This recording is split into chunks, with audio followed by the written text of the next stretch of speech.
Hi, I'm Daniel Lucas, And this is Mick, the Doctor of Digital. and welcome to Sex 101, where honest conversation explore relationships, intimacy, human behavior, and modern culture. And another week, another great episode, the confession of a former OnlyFans model. Taylor Fogarty's transformation from a $15,000 a month OnlyFans creator to a sober Catholic mother is fundamentally a story about the fragility of identity built on cultural narratives rather than coherent frameworks. The piece reveals a critical gap. Financial success and cultural permission, the empowerment narrative around sex work, do not create stable identity or fulfillment. And instead, in conclusion, they accelerate identity drift, a state where external validation sustains self destructive cycles that feel normal within enabling peer groups. Interesting, Mr. Meg. We're looking at a phenomenon that feels like rapture from the past. In the article Confession of a Former OnlyFans Model, Taylor Fogarty described a world where the body is a digital product, an endless stream of content curated for faceless audience. She speaks for a normalizations of the intimate. Is this a truly new, or is this is just a high-tech version of the theater of the flesh that the early church fathers were fighting against the Roman Empire? It is a brilliant starting point. While the fiber optic cables are new, the digital gaze is an ancient ghost. To understand the plight of the modern creator, we must understand that visibility has always been a form of currency and a form of combat. In the Roman world of the 2nd and 3rd centuries, life was lived in the spectacle. Tertullian, the North African firebrand, wrote De Spectalis to warn Christians that the danger of the arena was not just the blood, it was the psychic dismantling of the heart and the spectacle alike. When Fogarty describes the normalization of her body, she is documenting what Mircea Eliade in the Encyclopedia of Religion calls the desacralization of the cosmos. In archaic societies, the body was not a thing you owned, it was a place you inhabited. It was a microcosm. By turning that place into a product available for a subscription fee, the modern digital economy performs a technological profanation. Early Christian literature, particularly the Nicene and Ante-Nicene fathers, were obsessed with this distinction between the inner person and the outer appearance. Clement of Alexandria, in his work The Instructor, argued that the way we present ourselves to the world is either an act of truth-telling or an act of idolatry. The digital gaze is predatory. It is a narcissistic pool that does not reflect the person, but only the audience's appetite. Fogarty notes that it felt like she was playing a character, but the character eventually ate the person. This is the somatic fallacy. The Stoics, like Marcus Aurelius in Meditations, spoke of the ruling faculty of the soul. When your identity is fragmented into content tiers, your ruling faculty is scattered. You are no longer a whole person, but a set of parts. This takes me back to Like a Rolling Stone by Bob Dylan. How does it feel to be without a home, like a complete unknown, like a rolling stone? Today, the algorithm creates homeless identities and people are adrift. Everyone is looking for a shoulder, a place to rest, to be known, but they are finding only demands that sacrifice their privacy. The early church fathers would say that the OnlyFans model is being martyred not for a faith, but for metrics. Fogarty was being eaten by lions made of data. This is not liberation, it was the colonization of the intimate. We are watching the generation raised to doubt discover that when you doubt the sacredness of the body becomes a mere commodity. In conclusion, the digital gaze functions as a modern coliseum where the self is sacrificed to the audience's appetite, leading us to wonder what happens to the internal temple when the doors are thrown open to everyone for a fee. Mr. Mick, the article makes a hunting point about normalization. The author says that after a while, taking those photos did not feel wrong or even sexy. It just felt like a data entry. It became a routine. This seems to contradict the idea that sin is always this big dramatic rebellion?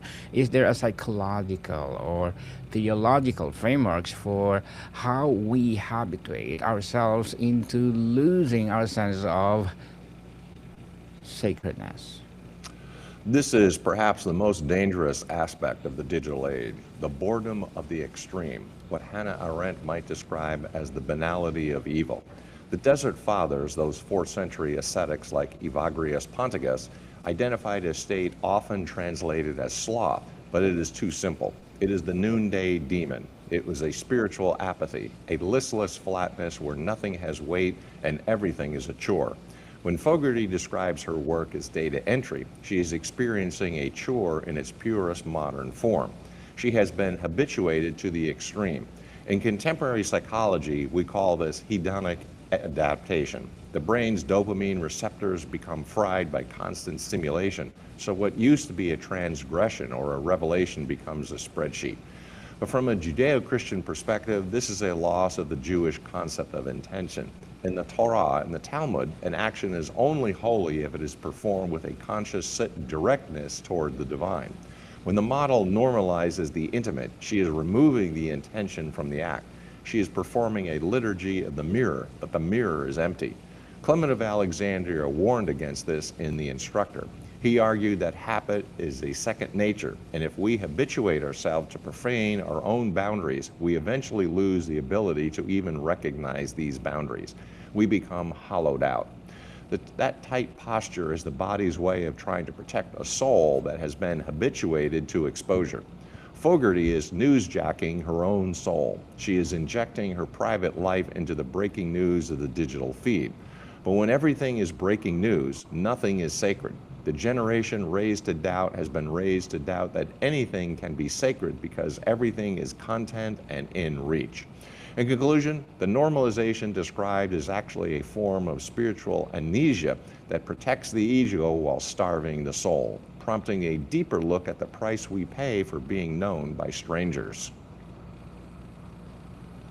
Well said, Mr. Meg. One of the most striking parts of the confession is when the author talks about the loss of her private self. She felt like there was nowhere left where she was not on. Early Christian thought seems obsessed with modesty, but usually we hear that as shame. You argue it is actually about protection. How does the church view of the closed garden challenge, the open access world of OnlyFans? We have to perform literary CPR on the word modesty. In our generation raised to doubt, modesty is seen as a shackle used by the patriarchy to control women. But in the 3rd century, Cyprian of Carthage wrote on the dress of virgins with a very different logic. He was not trying to hide the woman, he was trying to honor her as a temple. In the Song of Songs, we find the most erotic and beautiful imagery of the beloved as a garden enclosed, a fountain sealed. Why enclosed? Because if a garden has no walls, it is not a garden. It is a public park. It is a thoroughfare. True intimacy requires an inside that is distinct from the outside. OnlyFans is the abolition of the inside. It creates a frictionless economy of the body. But intimacy, true logo-centered intimacy, requires friction. It requires the risk of not being seen by everyone so that you can be truly known by one. Fogarty's experience shows the trauma of total exposure. Modern psychology suggests that secure attachment requires a haven. When your bedroom becomes your office and your nakedness becomes your currency, you destroy the geography of the soul. You become homeless in your own body.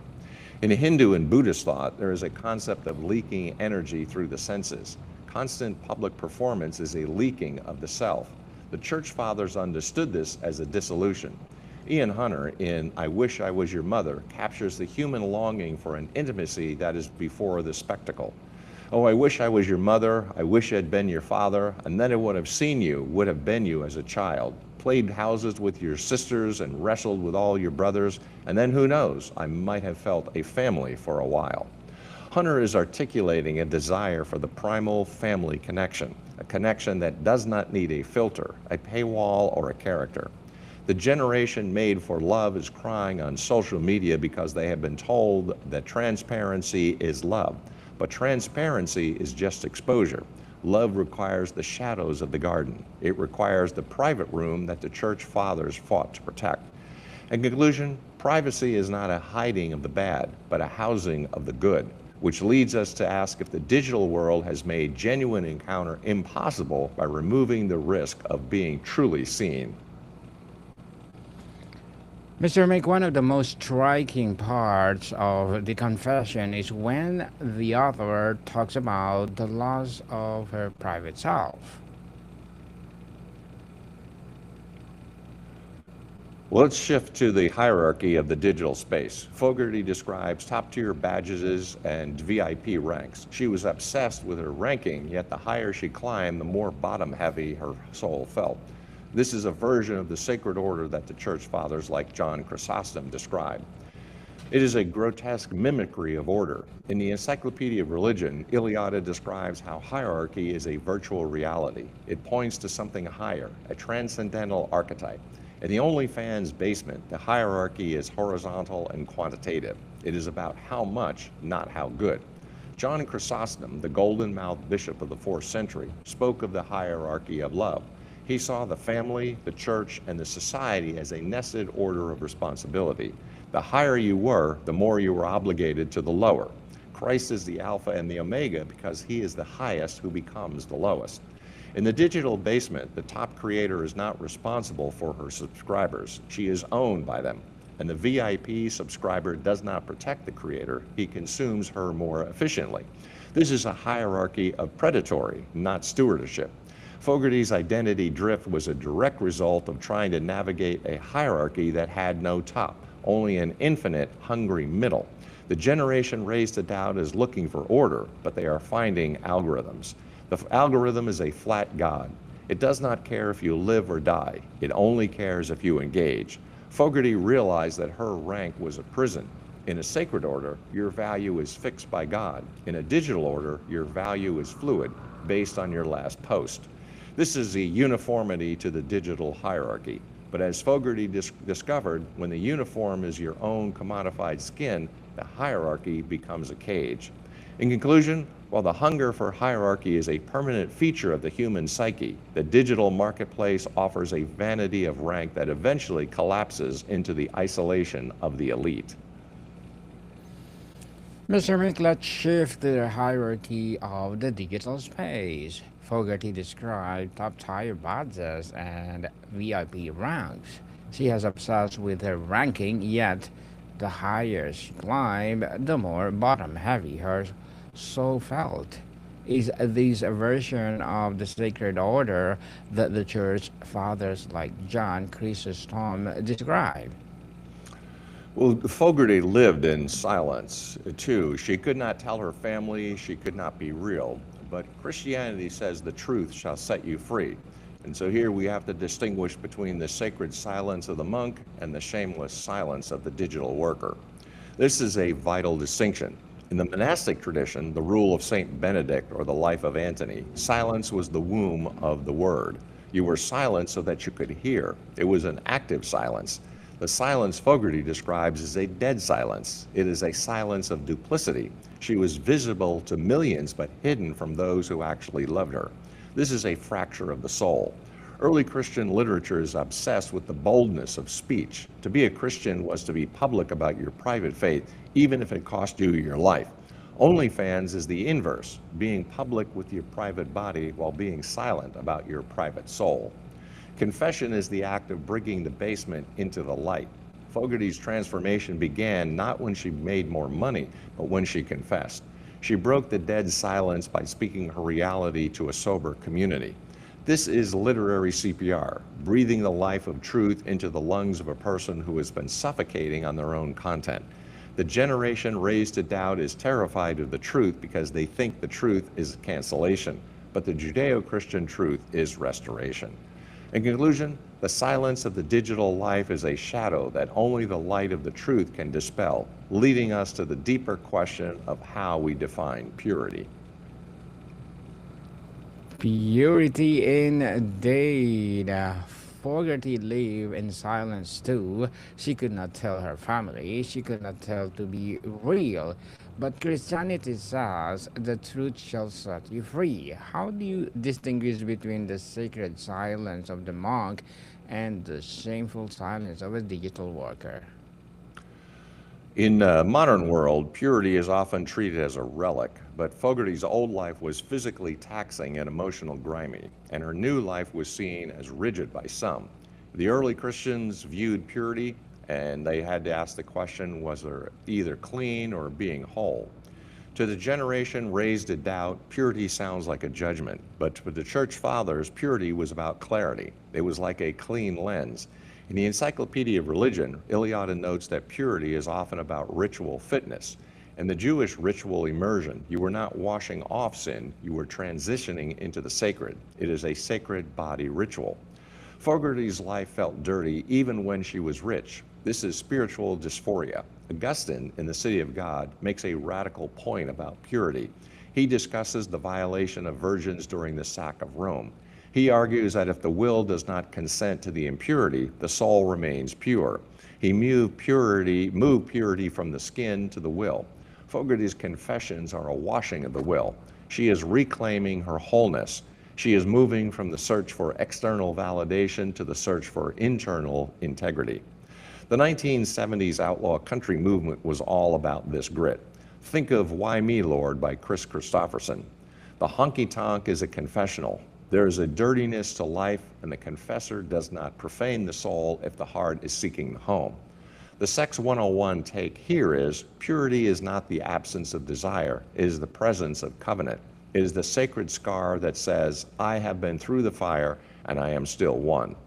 In conclusion, purity is not the static state of cleanliness, but a dynamic process of integration that requires us to face our shadow in the basement before we can walk in the light of the temple. Well said, Mr. Meg. And in the modern world, purity is often treated as a relic. But Fogarty's old life was physically taxing and emotionally grimy, and her new life is seen as a rigid psalm. How did the early church fathers view purity? What is about being clean or being whole? Well, Fogarty describes her exit from the platform as a battle, and this is a description of how we can be warriors in the digital age. Does the sacred body require a warrior to protect it? And this is what we can tell from Fogarty's experience. The saint is not a soft person. The saint is a warrior who has redirected aggression towards the self. Paul in Ephesians 6 uses the armor imagery. This is combat psychology. The warrior does not fight the model or the subscriber. The warrior fights the deception. The martyrs of the 2nd century were the ultimate warriors. They initiated themselves into death to prove their life. Ignatius said, let me be found food of the beasts, so that I may be found the pure bread of Christ. That is a level of endurance that makes the modern lifestyle look like a playground. Fogarty's exit was her martyrdom. She killed her online persona to save her real person. This is initiation. She moved from the search for pleasing the crowd to the warrior psychology of protecting the soul. The soul survivor is the one who refuses to be normalized by the digital marketplace. The sacred body is a fortress. It requires walls, watchmen, and a king. Without the warrior, the temple is just a shop. In conclusion, the warrior saint is the true initiated person who uses the tools of the warrior, discipline, endurance, hierarchy, to serve the ends of the saint, truth, love, and sacrifice. Mr. Meg Fogarty says she is eventually wanted to speak again, to have a voice, not just a body. This reminds me of the logos, the world. How do we logos the body? The word became flesh means that the body is a language. It is meant to say something about love, about sacrifice, about covenant. When the body becomes data, it stops being language and starts being noise. It is a meaningless information. Fogarty felt her voice was lost because data does not speak. It only signals. It signals arousal, availability, and price, but it does not signal personhood. Augustine, in The Trinity, talks about the inner word. He says that before we speak with our mouths, we speak in our hearts. Fogarty was forced to bypass the inner world to provide the outer image. She was silenced by her invisibility. To re-logos, the body is to return to the order we discussed. It is to say, my body is a temple, and a temple has a liturgy. It is a sacred body that communicates truth.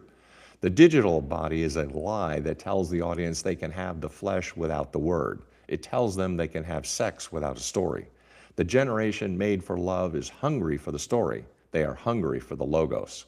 In conclusion, the recovery of the voice is the recovery of the logos, a return to the sacred architecture where the body and soul speak the same language of truth.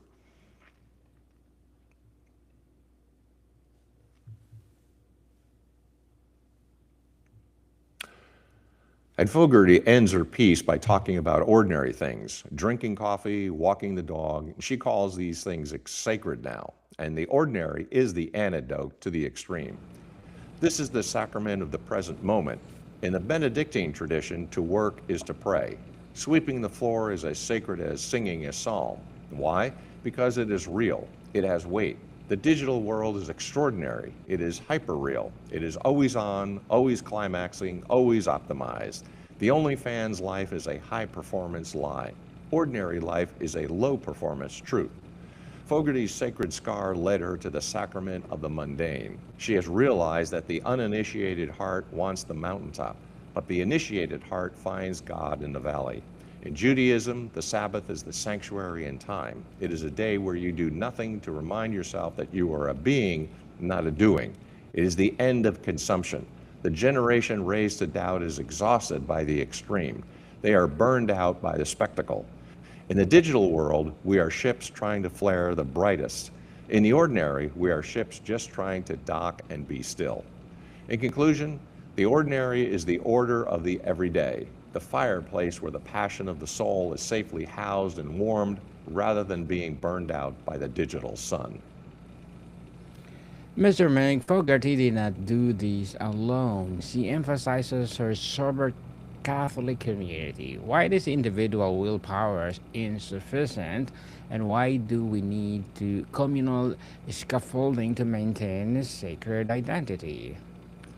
Willpower is the religion of the modern. It is the belief that if I just grunt harder, I can overcome the world. But the Church Fathers knew that the soul is communal. We are, as Aristotle said, political animals, and as the scriptures say, members of one another.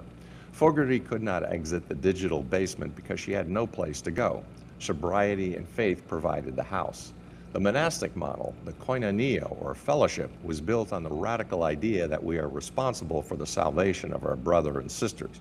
We are not just solo adventurers. When Fogarty entered her sober Catholic community, she was entering an ancient architecture. She was not inventing a new identity, she was plugging into an old one. This is the difference between self-discovery and reception. We receive our identity from the community that loves us enough to tell us the truth. The pain of the outsider is the pain of being disconnected.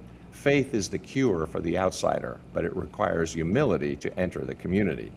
In conclusion, identity is not something we forge in the fires of our own willpower. It is something we receive through the scaffolding of community, tradition, and the grace of the everyday. The article challenges the empowerment narrative, Mr. Meg. Fogarty admits she felt empowered while making money, but she felt hollow while living the life. How do we discern between true agency and the false empowerment of the marketplace? True agency is the ability to say no to the market. Empowerment in the marketplace is simply the ability to be a better product. If you are a high-earning sex worker, you are a high-performing asset. This is not agency, that is efficiency. Agency in the classical and Christian sense is the freedom to choose the good.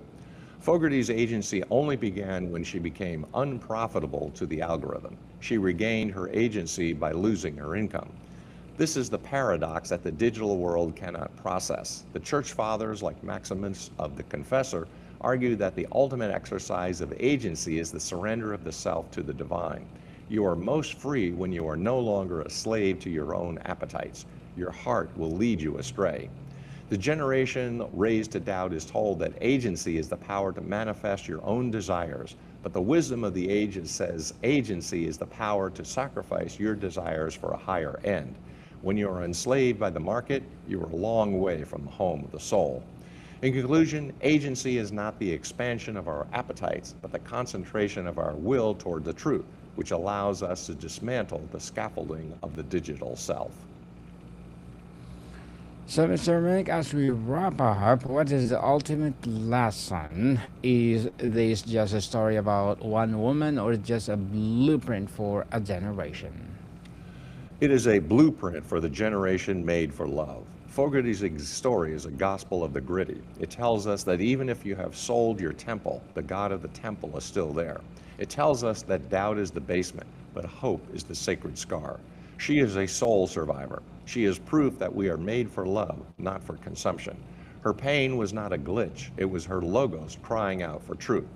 Don't let the algorithm tell you who you are. Look for the initiation. Look for the sacred scar. Look for the home. You are set to go into a life that is real, weighty, and sacred. The confessions are not a story of shame, but a liturgy of reclamation, a reminder that the generation made for love can always find its way back to the garden.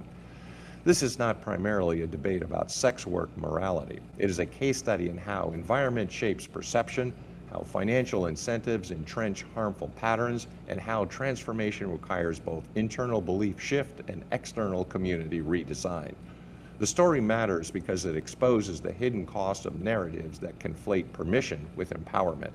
Modern culture tells young people that financial independence through sex work, identity fluidity, and hedonism are forms of liberation. Fogarty's account reveals that these narratives can mask coercion, economic pressure, and emotional harm, and that the financial rewards can actually entrench rather than resolve underlying instability. More broadly, the piece demonstrates that transformation is not primarily a matter of willpower or individual choice. It requires redesigning environment, community, and the structures that shape daily behavior. This has implications for how we think about addiction recovery, career transitions, and identity change. Interventions that insert meaning, community, and alternative role models early may prevent harm more effectively than relying on individual moral clarity. The story also challenges the assumption that people need to find themselves through exploration. Fogarty's arc suggests that identity is better anchored through tradition, responsibility, and community than discovered through experimentation, especially when experimentation occurs in environments that normalize self-destruction. Fogarty's story is a case study in how environment, financial incentives, and cultural narratives can entrench identity chaos while appearing to offer liberation. Her transformation was possible only when she rejected the entire scaffolding, not through willpower, but through adopting new structures, supports, faith, motherhood, community that provided meaning and behavioral constraint. The lesson is not that sex work is uniquely destructive, but that any lifestyle built on external validation without internal coherence will eventually collapse. The path forward requires not just changing your mind, but changing your environment, community, and the daily structures that shape who you become. If you recognize yourself in the drifting between identities phase, the intervention is not more self-exploration. It is deliberately adopting a coherent framework and community that can anchor you while you rebuild. In conclusion, we are moving from the era of the self-constructed mask to the era of the soul-revealed truth, where the digital basement is finally abandoned to the light of the eternal. Very well said, Mr. Meg. Thank you so much for sharing your knowledge and wisdom to the world. That confession of a former Onlyfans model, an honest and thought-provoking conversation exploring the emotional, psychological, financial, and social realities behind online adult content culture in digital age. Mr. Meg, would you like to plug in something? I appreciate the opportunity. Write the book, grow the business. Connect on LinkedIn, GMIC, the Dr. Digital Smith, PhD. Listen to the Dr. Digital podcast and also pick up a couple volumes I have on Amazon. That's Burning America and On Track, Ian Hunter. Yes, people, let's support Mr. Meg, the Dr. Digital, plus our four podcasts that we are creating: Sex 101, Music 101, Love Letters, and Mental Health 101. And please visit our official website for all the podcasts that we are creating: www.universalpodcast.net. And four of them, Mr. Meg and I, creating or doing each week in each episode. So, Mr. Mick, thank you so much for your time.